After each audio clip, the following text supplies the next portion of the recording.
Let's mic आज का अखबार। नमस्कार, लेट्स माइक में आपका स्वागत है। आज का अखबार के साथ मैं राखी जैन। यहाँ हम आपके लिए लेकर आते हैं देश दुनिया के बड़े अखबारों और मीडिया मंचों से सबसे अहम खबरें, विचार और विश्लेषण। द गार्जियन के संपादकीय में गाजा में चल रहे नरसंहार पर गहरी चिंता जताई गई है।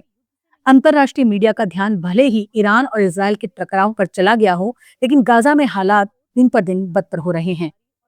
यूनिसेफ के प्रवक्ता को ये कहना पड़ रहा है कि आप नागरिकों को युद्ध क्षेत्र में जाकर मरने के लिए नहीं कह सकते। ये बताता है कि हालात कितने अमानवीय हैं। खाने के लिए राहत केंद्रों पर जा रहे लोगों पर गोलियां चल रही हैं। अब तक 500 से अधिक लोग मारे जा चुके हैं। इजरायली सेना की अपनी गवाही बताती है कि कई बार उन भीड़ों पर भी गोली चलाई गई जो कोई खतरा नहीं थी।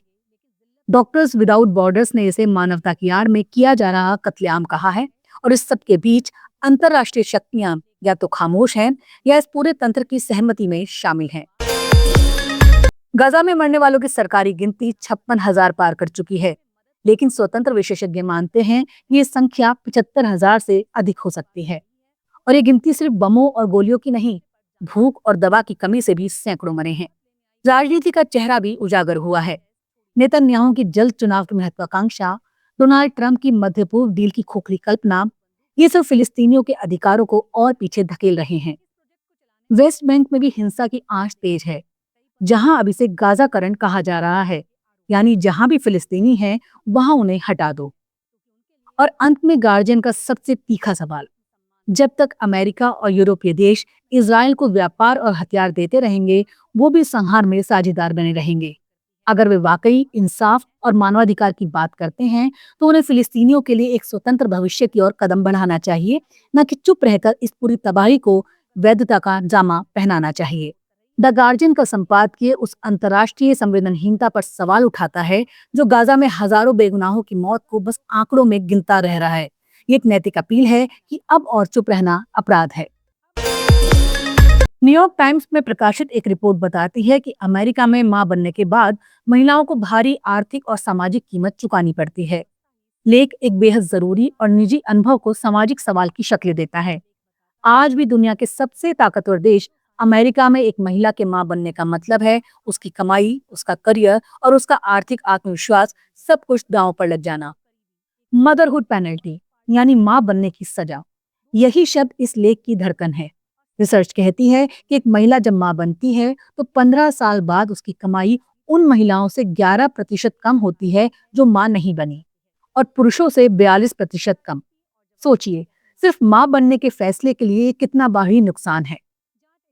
लेकिन ये लेख आंकड़े ही नहीं है, इसमें दर्ज है वो आवाजें असली माओं की, जिन्होंने न्यूयॉर्क टाइम को अपनी जिंदगी के सच लिख के भेजे।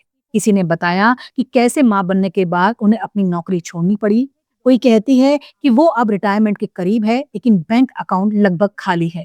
कोई कहती है मैं फ्रीलांसर हूँ, बीमार पड़ूं या डिलीवरी करूं, मतलब है आमदनी खत्म।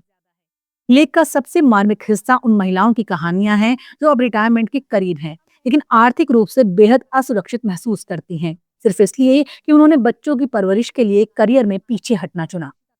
और फिर भी उनमें से कोई पछताती नहीं। एक महिला का जवाब था, क्या ये सब करना सही था? जी हाँ, 100%। पर इसकी कीमत इतनी क्यों होनी चाहिए?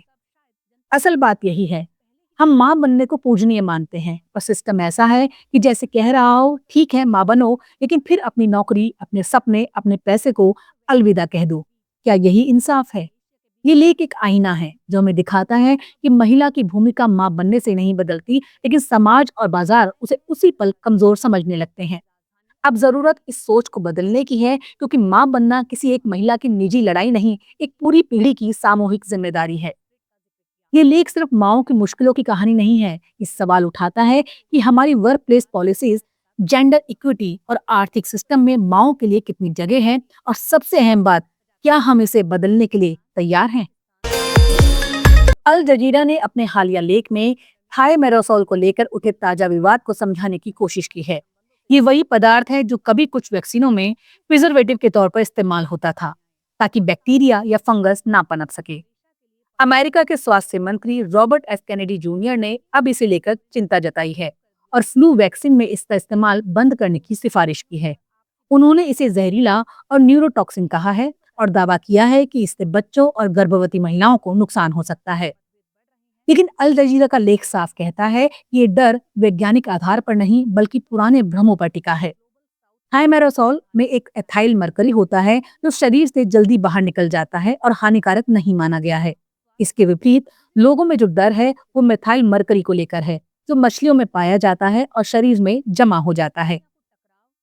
अल जजीरा लिखता है कि थाइमेरासोल को 2001 से ही ज्यादातर वैक्सीनों से हटा दिया गया है और आज अमेरिका में 96% फ्लू वैक्सीन थायरोमेथोसिल फ्री है। जो थोड़े बहुत टीके बचे हैं वो कुछ मल्टी डोज वाली शीशियों में इस्तेमाल होते हैं। वैज्ञानिकों ने अब तक की दर्जनों स्टडीज में साफ कहा है कि थायरोमेथोसिल से ना तो ऑटिज्म होता है और ना ही ये गर्भवती महिलाओं या बच्चों को नुकसान पहुंचाता है। अल जजीरा स्पष्ट करता है कि थायरोमेथोसिल के खतरे का कोई वैज्ञानिक प्रमाण नहीं है और इसे लेकर डर फैलाना ज्यादा राजनीतिक है, वैज्ञानिक नहीं। पाकिस्तान की सुप्रीम कोर्ट की संवैधानिक पीठ ने हाल ही में जो फैसला सुनाया वो दिखने में तो कानून के हिसाब से एक विवाद को निपटाने की कोशिश लगता है, लेकिन डॉन अखबार का मानना है कि इससे एक नया राजनीतिक संकट खड़ा हो सकता है। अदालत ने पहले वाले उस फैसले को पलट दिया जिसमें कहा गया था कि चुनाव आयोग ने इमरान खान की पार्टी पाकिस्तान तहरीक इंसाफ के साथ गलत किया था।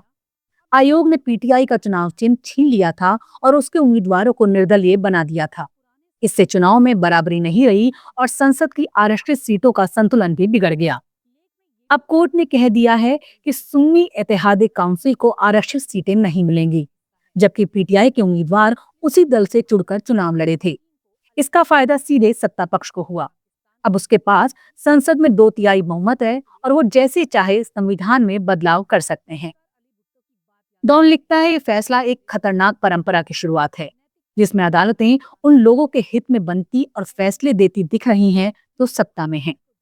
अखबार का कहना है कि चुनाव आयोग की गलती तो साफ थी, लेकिन कोर्ट ने उसे ठीक करने के बजाय उसे ही सही ठहरा दिया, यानी जो गलत था उसे इनाम मिल गया।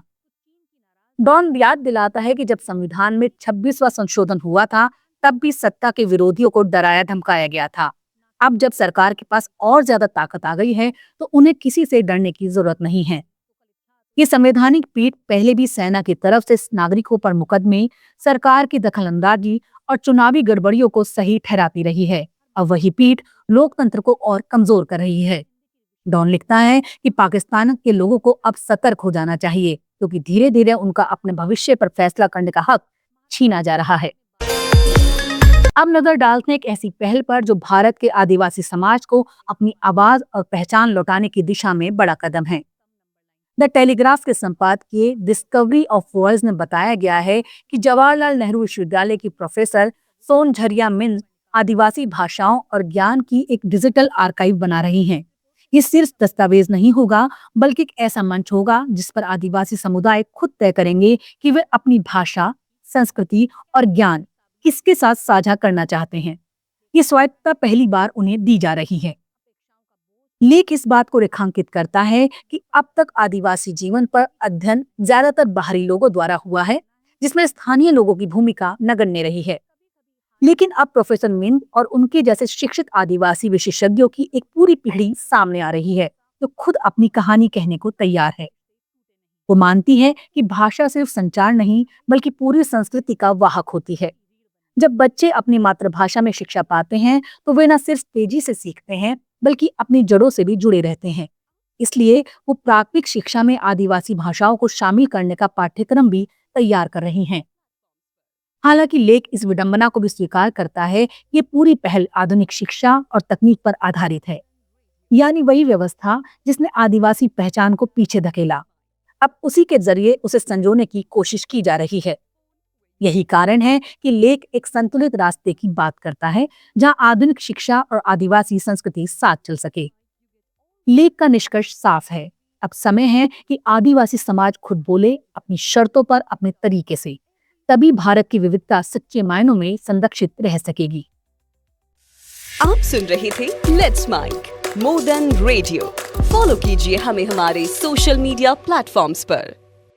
Download the app now from Play Store. Available both on Android and iOS mobile phones. LinkedIn, Facebook, Telegram, WhatsApp, Snapchat. Let's talk, let's connect, and let's mic.